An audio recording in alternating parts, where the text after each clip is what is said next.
Welcome back, guys. Automotive Inc. here. If you are new to the channel, do a small channel a favor. Please look down below, hit the subscribe button, or down in the corner of this video, smash the subscribe button. At the end, give me a like and hit the notification bell when you have notice that there's new content coming out.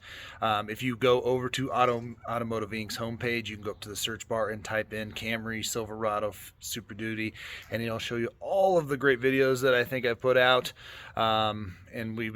I've been putting out videos for several years now, and like I said, if you're just new to the channel and somehow stumbled along here, please just subscribe. That helps me out a ton. I get about a million hits a month, but I don't reflect that in my subscribers, so I'd appreciate you doing that.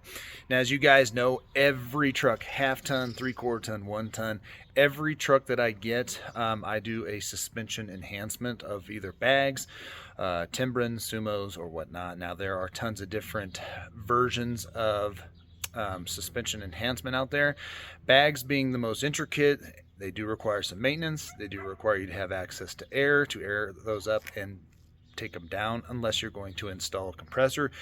So a handful of years ago, after I got rid of my dualies, I decided I was done with that, and I was going to stop putting bags in, just because I don't want any maintenance. I don't want to have to do any type of setting or checking or anything like that. And I stand behind Timbren. Now, Timbren does not endorse me. I don't get anything back from telling you that I love their product, but I do enjoy their product. It is a world of difference, and it's relatively inexpensive compared to bags, and the mechanical ability to install this is pretty low, so pretty simple. Now, if you have a 17 or newer and you're trading that off and you've installed these, take these off. These will work on the 23 and 24. And like I always tell you guys, I walk you through step by step of what it takes to actually install these bad boys, the tools you're going to need, and then links in the description on where to find them and the best deal. You can click them and go to that.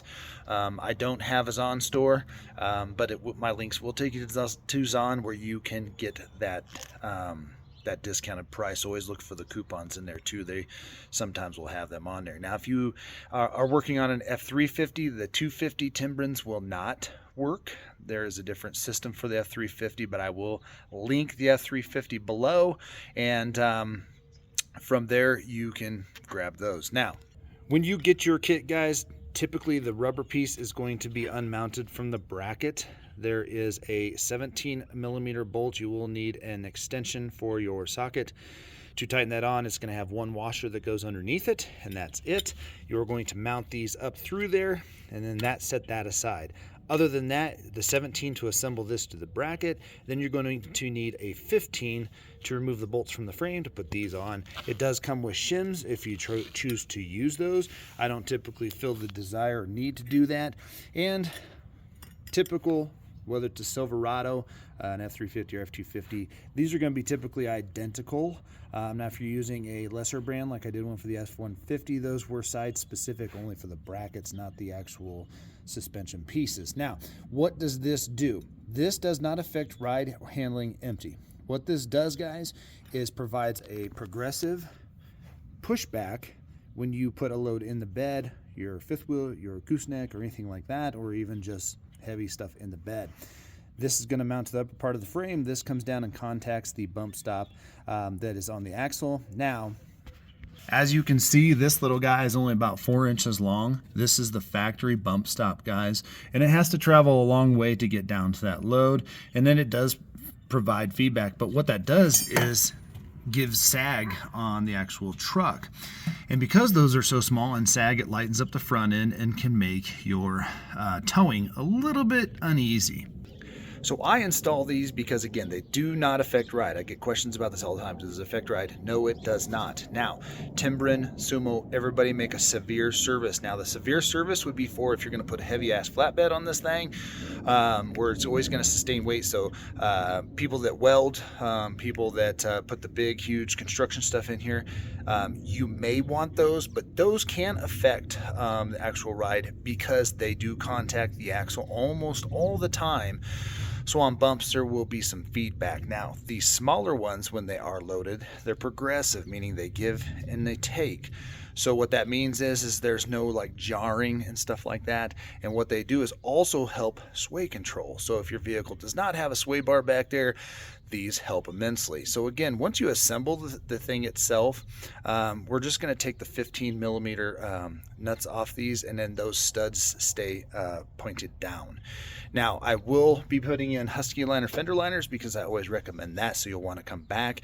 If you're a Chevy guy and you stumbled upon this, I do have a video out on the 24 Silverado, which I will link below on those Timbrens. I also have a 17 Super Duty, but again, the Super Duty process is exactly the same. The Chevy process is different. Those ones use a wedging technique to get those in, and you're really not unbolting anything. If you're a half-ton F-150 guy, I will link down below what I put on that one. They are a little bit less expensive than the Timbrens, and they were actually really good. A little bit more pieces and whatnot. So you do not need to remove your tire, guys. You do not need to remove your fender liner. However, if you haven't put those in yet, it is an opportune time to get all of this stuff in before you put these fender liners in, because the ones I use cover up all of this area, and then you just kind of create yourself a smaller area to work on. So don't remove your tire. Want to, you can. Don't need to. You will need to be underneath the vehicle to some point to get in there, because the actual leaf pack is hard to get a deep socket on this one right here. You can manage it here, but you're going to bump into this one if you have this overload leaf in this thing. So first things first, let's take this bad boy loose. You don't need to watch me taking it off. It's boring. We're going to get this off and we'll show you the difference. So we have the factory one off. You can obviously see this is a hard, dense foam. So when you get to this point, guys, that's when you see the notorious Ford sag. You can just see the composition is just way beefier. Again, what I will tell you guys is this one from the factory did have factory shims on it. So the kit will come with little horseshoe looking shims. Put those on, or just reuse your factory ones, no sweat. Let's take a look what it looks like underneath. As you can see right there, those are the factory shims. This is the first time I've seen that on any of my trucks. So again, I just preface, if it has shims, reuse shims. If it doesn't, you can choose to or not. I think it's basically because this is a little beveled here to even it up, but not all trucks are like that, but the kit comes with both. Now all we're gonna do is swing this bad boy up on that and start our 15 mils. Again, you can see that this one is longer, but it's still not gonna contact this bump stop all the time. The severe service will, so make sure you don't choose severe service unless your demands need so, because that will affect ride. All right, everybody, that's what it looks like installed. I've got about 2.5 inches between the bump stop and everything, so that's plenty of travel. And again, if you're just going down the road and this does somehow absorb all of this distance we have here, it's not a big deal. It's not going to affect ride. Again, it's going to take you about, on an F-250, spray this off if you can. If you have a dirty truck, wear safety glasses, because you're going to be knocking dirt off in your eyes, and that always sucks. But it's going to take you about 8 minutes per side. If these have been on here for a while, you can spray some brake free on these to help it kind of clean off the dirt and stuff, because that will collect it. And then that is the installation of the Timbrens. Now, in my experience, because I have ran, I think they're called the load handler or whatever, this one you kind of like bolt on to the leaf spring, not my favorite, a lot of moving parts. I have used Sumo and I have used Timbren, and all of them are fine, all of them are good. I like the density of the rubber over the foam type Sumo type one. The Sumo one kind of reminds me of this one, although the composition is different. This is a hard block of crap. And always, everybody, keep your OEM ones, because say you trade off the vehicle you're putting it on and you're planning on upgrading, it's a good likelihood that previous generation part will work on your new one. You'll need to confirm that with the manufacturer, but that's easy to do through the internet. But this is, in my books, a must-have for any pickup. They do make front kits for these if you feel like that's something you want to do, is put these on the front.